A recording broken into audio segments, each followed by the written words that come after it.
For those of you that don't know, I've bought a property at Mannum at 301 Purnong Road. It's got those, if you look here, I'm showing some of my land. It runs along this road for 1.5 kilometres along this road, and includes that island on the back side of this lagoon, and it goes right down, and I don't know whether you can see that causeway across there that goes across to the back end of my islands. This is a beautiful place. I'm sitting out in front of the Nissan hut, and we're elevated, and we're right up in the trees. It's absolutely beautiful where we are. The mornings here are just superb, and then on this side, this other side, we have right up into the top of that cliff, as far as you can see down in that direction, and as far as you can see down in that direction, although I don't get a very good view of that, and it's right up to that ridge.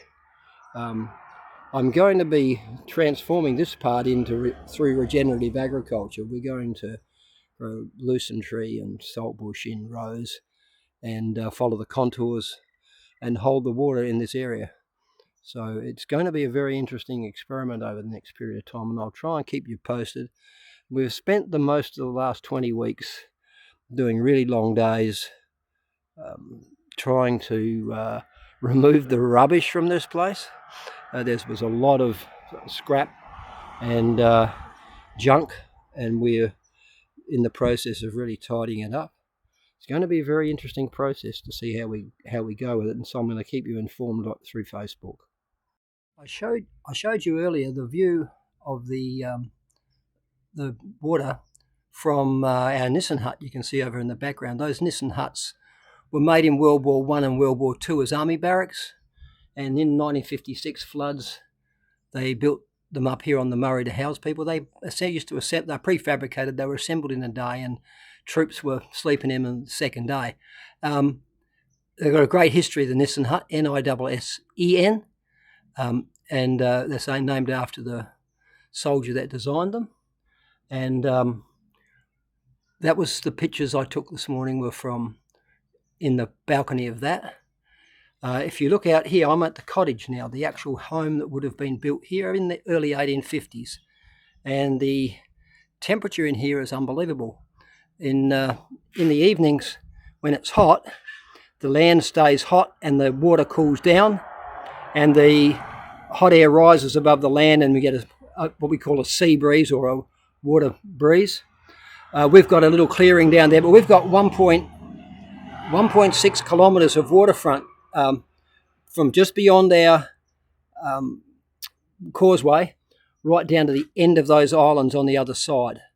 Now, we haven't been able to get to those islands yet because the causeway isn't right, and when we go over in our boats, you can't get through the reeds. They're 7-8 foot high, and you can't walk on there. We're going to have a bit of trouble getting on there for a while, but you can sit on this balcony and sit here all day.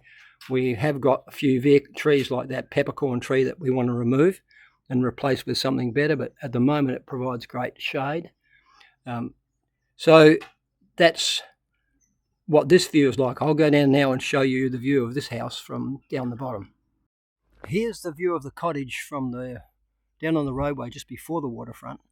It's a very traditional cottage. It's got a lot of work to do to it to make it habitable. We're not living in it yet. We go in it and we realise how good it is, but we want to make that Nissan hut up there.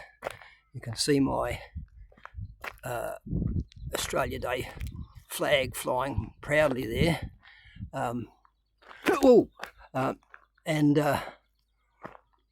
We're living in there and getting that right before we turn our attention to this one and restoring that properly. We're doing little things to it, but for instance, I'm starting to grow creepers down that brick wall, and we're going to actually level that up to almost level with the base of the house before we're finished.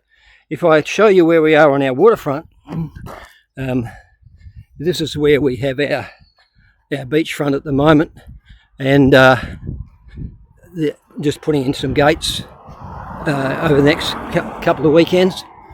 And you come down here, there's the pump for the water up to the top. The guy who owns the bit of land that used to be part of our property, that's his water pump, and he's got an agreement where he can use that. This is our little area where we can,